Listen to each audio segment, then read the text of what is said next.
Zdravo i dobrodošli u jedan potpuno slobodan, spontan live, bez nekih posebnih tema, zapravo live o jednom privatnom updateu, šta se kod mene trenutno dešava u životu, šta prolazim, ali kroz sve to ću negde da uključim i švedski sistem, kako biste imali opet neki kontekst i kako ne bi bilo sve ono kao priča o meni, ali generalno će ovo biti onako malo slobodnija priča, malo više nekih mindset stvari u pozadini i šta je ono što se dešava kod mene privatno. Krenut ću od toga da sam od relativno skoro u vezi sa jednim dečkom koji je Šveđanin i da je to bila onako prva moja veza sa nekim ko nije sa naših prostora. I najpre, zaista moram biti iskrena da sam ja imala jako velike blokade ranije da budem sa nekim ko nije naš, ko ne priča naš jezik. Ja sam to zamišljala, ok, kao švedski jezik mi je za posao, ali ja kad dođem kući, brate mili, hoću da se opustim, da pričam sa našim čovekom, balkanskim. I jako dugo me je držalo to neko uverenje i to neko, pa ne znam ni šta je, bukvalno kao odluka, znaš, kao neću da budem ni sa kim drugim osim sa našim čovekom. Međutim, nekako, kako su godine odmicale, tako sam sve više i sama ulazila u švedski sistem i bila među Šveđanima sve više i više. I desilo se to da na dan sticanja uslova za švedsko državljanstvo, odnosno 5 godina od dobijanja person numera, ja upoznam dečka Šveđanina. I sad ne bi puno da dužim o tome, ali moram da spomenem to da se desilo baš to da je on potpuna suprotnost od toga što se priča za Šveđane, da su hladni, da su nezainteresovani, da se ovakvi onakvi. Znači, moj Šveđanin vam je najtoplija osoba od svih Balkanaca, koje sam upoznala. Tako da to je prva neka predrasuda koju želim da razbijem, da su Šveđani hladni. Šveđani su izuzetno ljubazni. Šveđani su uvek od pomoći.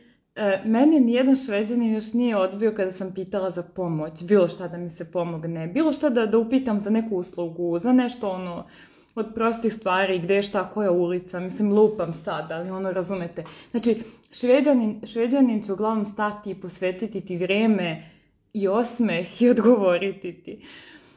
I nekako sam tu bila u fazonu, ok, znači ako hoćeš švedsko državljanstvo, evo ti švedski državljanin u paketu. I onda, pošto je ta naša veza baš onako lijepo krenula i sve se nekako odvijalo po planu i tako dalje, došla je na red tema zajedničkog života i selidbe. I tu će se malo dotaći tog nekog dela šta sa stanom koji iznajmljuješ iz prve ruke, da li se on može izdati u drugu ruku, pod kojim uslovima, kako, šta mora biti ispunjeno, na šta moraš misliti. Ali pre svega želim da ispričam to da je meni bilo jedan od razloga zašto ovaj live snimam ovde i zato što se selim vrlo uskoro iz ovog stana. Za nekoliko nedelja, ne znam, pošto trenutno je selidba u toku, imam baš dosta sporednih aktivnosti, koliko ću stizati da snimam videa i ove stvari. I hoću da ovaj live posvetim tome, da mi ostane onako sačuvano, kao live za ovog stana koji obožavam, koji mi je sve i za koji sam se toliko vezala. U ovom stanu sam poslednje 2 godine i u ovom stanu sam doživjela verovatno najlepše trenutke u svom životu. I mnogo mi je baš ovako teško bilo da se odreknem ovog stana, iako je, kažem, stan je opštinski, mislim, ali stan je prva ruka. Ali sigurno će se neko od vas naći u ovoj situaciji, onda hoću da popričam o tim nekim stvarima kada planirate zajednički život sa nekim i deljenje stana i kako sve to ide papirološki, bla bla. Zapravo, znači ja iznajmljujem stan od Malmö, od opštine, a on ima svoj kupljeni stan. I onda iz tog nekog ugla logičnije je da se ja uselim kod njega. Pored toga, on ima još i znači veći je stan od mog. Ok.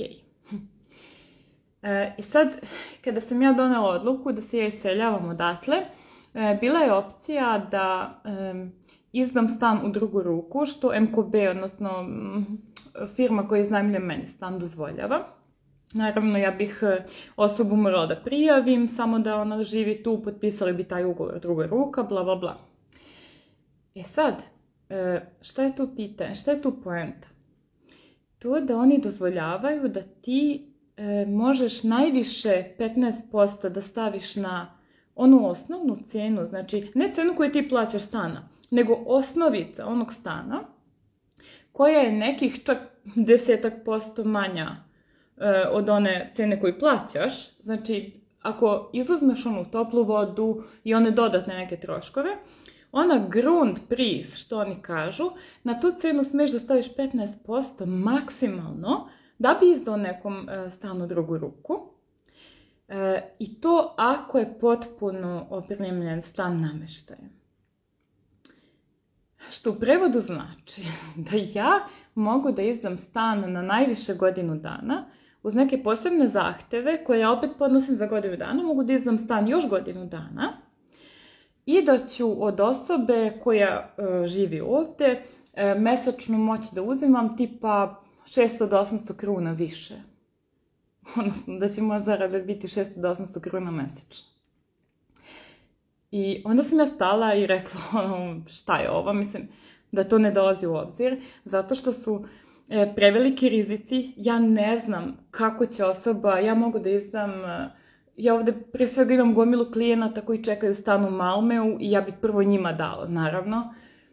Ali sa druge strane, mi moramo prvo na sebe misliti. Znači, ja sam odgovorna ako se nešto desi u ovom stanu. Ako ja izdam stan nekoj osobi, pa i najbolje drugarici, ona ga zapali ili se nešto desi, pa ja stojim iza toga.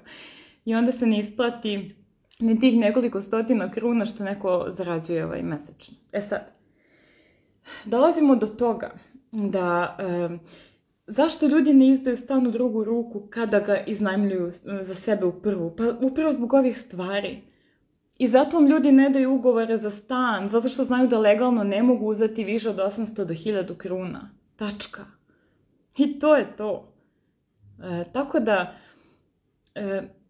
probajte da kada iznajmljujete stan u drugu ruku, pitate osobu da li je tvoj kupljen stan. Ako je njegov kupljen stan, ok, ima smisla iznajmiti ga.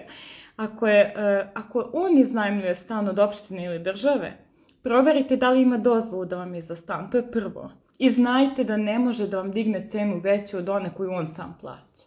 Tako da, mnogo je jednostavno znati šta je legalno, šta je ilegalno.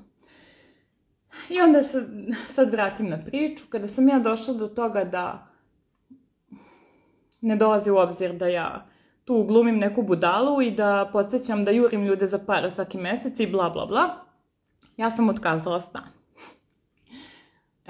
Otkazni rok je 3 mjeseca, ali sam onda došla u jednu samoizazvanu depresiju, time da sam ja upravo izgradila sebi prostor onakav kakav želim. 2 godine ulagala u to da napravim sebi prostor onako baš po svojoj meri. Ovaj stan se nalazi bukvalno između 3 velika parka gdje ja sam po ceo dan dole u zelenilu i sad se selim negde gdje je urbano, tržni centri ludila, ali gdje skoro pa nema zelenila. I gdje sam ja od svojih nekih vrijednosti, pošto kako sam radila u školi i kako sam skontala da mi ta buka, gužva, cikad, reka smetaju, tako sam se sve više izolovala. I ovo življenje u parkovima mi je bukvalno postalo kao posljedica toga. I sad se vraćam, znači ko iz Malmea zna, Hilje na Malme, to je znači najurbaniji deo u Malmeu, ono gdje svakodnevno 10.000 ljudi prođe. I okej. Sad radim na tome da prihvatim da je to nešto što je za moje i naše najveće dobro i da opet radim u skladu sa nama. Ali nije to poenta. Hoću tu da se osvrnem na još jednu bitnu stvar. Primetila sam da ljudi ne čitaju ugovore. Najčešće kada vam neko kaže potpiši negde ili prihvati neke uslove saradnje ili odobri nešto, da ljudi ne pročitaju ugovor uopšte. I to može biti jako opasno, ali jako. Da vi stavite svoj potpis na nešto što uopšte ne potpišete, to je nedopustivo. Može jako puno da vas košta. Ja sa svakim svojim klijentom imam terms and conditions, gde osoba odgovori na nekoliko pitanja, ono o čemu radimo i onda potpiše. Znači, ja sam juče dobila ištampan, skeniran ugovor od dečka, samo potpisan dole, bez popunjenih, bez da on pročitao šta tu piše. Pa ja sam mogla napisati tu, ne znam, radimo 1 na 1, 1.000.000 kruna je jedna konsultacija, on je to potpisao. Ja sam mogla da, razumete, sudski da mu tražim 1.000.000 eura pošto je potpisao, a nije ni pročitao šta tu piše. Tako da vas molim da svaki ugovor jasno pročitate šta potpisujete. To je prva stvar. I da se vratim sad na našu priču. Kada živite sa nekim, a niste u bračnoj zajednici, to se zove sambo u Švedskoj, i tako da mi ćemo biti taj sambo sada. I negde je jako dobro imati na papiru, bukvalno sa čime vi ulazite u tu zajednicu, sa čime osoba sa kojom živite, i da je sve nekako crno na belo i odobreno, odnosno potpisano sa obe strane, da je to tako. Kada ste u braku sa nekim, to se nekako drugačije gleda, ali se također može potpisati ko šta une u taj brak, međutim to se posle drugačije gleda i deli, bla bla bla. Ali poenta mi je da je jako dobro sve imati na papiru, čisto kako biste se obezbedili, za ne daj Bože. I dok naši ljudi to gledaju kao nešto negativno i nešto kao, šta ja sad da mu tražim, on će misliti da ja ne znam ja šta. Šveđanima je to najnormalnije da oni misle najprije na sebe i da žele da se obezbede od nekih neplaniranih situacija. Ti kad imaš sve na papiru, onda si miran, onda si bezbedan i mirno spavaš. I sada, ono što je također bitno tu da naglasim jeste da, kako sam počela sa onim mojim životom, u dvoje, bla bla bla, znači stvar je u tome da toliko smo oboje prilagodili naše poslove stilu života koji želimo da živimo, da mi imamo bukvalno po cijele dane za planiranje i za sebe. I to je nešto što Švedska omogućava. Da kada ti znaš da li je tebi bitno da radiš od kuće i da uspeš još možda neke stvari da odradiš usput, da se naspavaš kod čovek, da, ne znam, da se probudiš sa partnerom, by the way, ili ti je bitno da radiš na licu mesta, znači, stil života, kakav je tvoj idealan stil života? Hajde stavi to na papir. Ne žele svi ni fleksibilan posao, ima ljudi koji žele u kancelariji da sede svaki dan. Ali, hajde napravi jedan spisak sa stvarima koje su tebi bitne za život.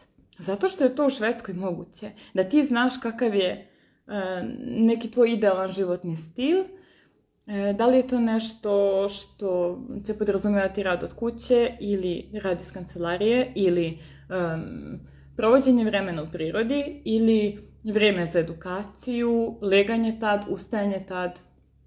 Mnogo ljudi to nema, a to je zapravo osnova jednog kvalitetnog života u Švedskoj.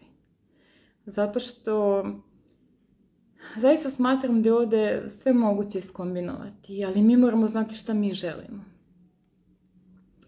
I eto, sad da se vratim na početak, nas dvoje smo upravo to uradili, da smo iskombinovali te neke stvari koje želimo, tako da oboma paše i da je to to. I Samo bih tu da se dotaknem još jedne onako meni baš bitne stvari. Da je opet poenta svega po meni u Švedskoj raditi pametno, a ne puno. Jer oni koji rade najviše, oni zarađuju najmanje. Tu možete pogledati, znači, ko zarađuje najmanje? Radnici koji rade fizički posao. Znači, ostatak radi ili od kuće iz pidžama otprilike i uzima 75% prihoda. Ili radi mnogo manje vremenski, možda donosi onako značajnije odluke, ali radi manje, ali fokusiranije. Ali kad završi posao, završi ga za 2 sata i ćao. Tako da, nekako mi je također poenta ovog live-a pored toga da obratiš pažnju kada iznajmljuješ stan, od koga iznajmljuješ, kako iznajmljuješ, šta da imaš u vidu i koja dokumenta pri zajedničkom životu, da nekako razmisliš o tome koje su tvoje vrednosti u životu generalno. Ako živiš u Švedskoj, kako izgleda tvoj idealan dan? Hajde stavi na papir, bukvalno šta je tebi sve bitno u danu da bi ti bio srećan. Koliko sati da radiš, koliko sati da odmaraš, gde da ideš, to može biti i na nedeljnom, mesečnom nivou. I onda samo nađi posao koji to podržava. Ja pored ovog posla koji radim u opštini Malme, radim i ovaj posao sa strane. Nekad mi čak ovi prihodi od ovog posla sa strane, po znacima navoda, pređu u platu u opštini Malme. Ali ja čim osjetim da radim više, a da mi to ne prija, ja stajem. Jer nisam, kako da vam kažem, meni su to neki prilivi sa strane koji mi ništa ne određuju u životu. Ali isto tako radim na tome da ti lakši načini koji opet ljudima pomažu da dobiju neke odgovore, da dođu do nekih rezultata, opet budu u skladu sa mnom, šta je ono što ja želim da radim, a šta ne. I trenutno je moja glavna usluga pomaganje ljudima oko deklarisanja poreza, za koji meni bukvalno ne treba 5 minuta vremena, a ranije, dok sam radila po 6 meseci sa ljudima i koučovala ih u nedogled, iz nedelje u nedelju, ja nisam imala svoj život. I onda sam rekla, čekaj, stani, vidi, nešto radiš pogrešno. Zarađuješ manje nego za ovo što završiš za 5 minuta i nema te u tvom životu. Tako da je jako bitno slušati sebe. Šta je ono što ti želiš, šta je ono što rezonuje sa tobom. Da li smatraš da ono što sada radiš, da li to želiš da nastaviš da radiš? I olakšaj sebi bukvalno po stepenicama. Hajde, skoči na stepenicu za nijansicu lakše. Ako sada radiš neki posao koji te izmara zato što ustaješ u 4, ne mora da bude naredni posao da radiš u svojoj struci od 8 do 5 ili od 8 do nebitno. Hajde radi isti taj težak posao, ali nekom bude od, 10 do 4, naspavaj se pre svega. Neka ti naredni korak bude za nijansicu lakše.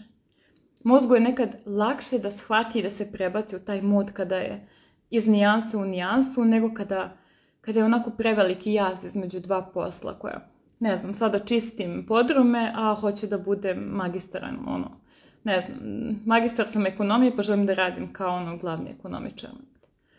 Tako da, zapitaj se gde si ti u tvom životu u Švedskoj. I da li je tvoj život u Švedskoj bolji nego što je bio život na Balkanu, pre svega. Ima ljudi koji i dalje se dvoume da došli su u Švedsku, ali da li im je Švedska donela to što su očekivali. Ali prije nego što doneseš odluku da se vratiš na Balkan, hajde zapitaj se još jednom šta je to, koji je to korak koji mi je potreban da bi se osjećala dobro i šta je možda to što ja mogu da napravim danas da bi došla na tu stepenicu više, da možda postoji nešto bolje za mene u ovoj državi, prije nego što odustane. I eto, kao što rekoh, pre svega live, meni za mene u ovom stanu, verovatno poslednji, ne znam. Sad, kako sam u procesu selidbe, verovatno ću i manje biti dostupna i na kanalima i u radu sa ljudima, tako da vi koji planirate nešto, bilo deklaraciju skata ili zakazivanje 1 na 1, pišite ove nedelje ili početkom sledećeg, posle neće biti dostupna tamo negde krajem oktobra, početkom novembra. I to je to što sam htjela da vam kažem. Ne znam. Glavna poenta mi je, pre svega bila za devojke koje su ovde, koje su solo, da se otvore za... Hvala ti, teco. Da se otvore za mogućnost da upoznaju nekog odavde. Zato što mi smo baš onako često zatvoreni. Najviše zbog jezika, ta neprijatnost zbog poznavanja jezika i samo smo u fazonu, dok ja ne nađem Balkanca, ja neću biti ni sa kim. Ćao, Alex. Tako da, često nas sudbina, ili kako god to nazvali, iznenadi i kaže evo ti sad Šveđanin pa ćeš brže naučiti jezik za 3 nedelje. Ne, by the way, mislim, ja pričam tečno švedski, ali ja otkad sam s njim u vezi, doslovno, on mene ispravlja. Ja sam pre svega bila otvorena da kažem, molim te, ispravi me za sve što kažem pogrešno, što se ponavlja, što vidiš da nije okej. I on to zaista radi onako na jedan fin, onako sofisticiran način i mnogo toga. Baš sam onako primetila koliko mi je švedski u posljednja 3 meseca napredovao što ja sa njim. Znači ja pričam na poslu švedski i onda dođem kući i onda sa njim još pričam švedski. Tako da meni je mozak sada potpuno u švedskom modu. I nevjerovatno je to koliko ti se promeni ceo mindset gledanja na to i ta otvorenost prema drugom narodu i drugim kulturama kada odlučiš da si ti u Švedskoj i da ti živiš ovdje. I opet kažem, meni je to baš onako nevjerovatno da je baš na dan dobijanja, odnosno sticanja prava na državljanstvo, da upoznam osobu koja je švedski državljan, koji je original Šveda i da mi život krene u nekom potpuno drugom pravcu. Tako da, ne znam šta bih vam rekla. Biće, spremam vam baš neke lepe temice, onako gostovanja raznih nekih ljudi, stručnjaka iz raznih nekih oblasti. Biće, neću ništa pričati, ali baš sam onako se udružila sa finim nekim ljudima koji rade jako kvalitetne stvari koje mnogima mogu značiti, tako da o tom potom. Čujemo se na Instagramu, YouTubeu, tu smo. Ćao!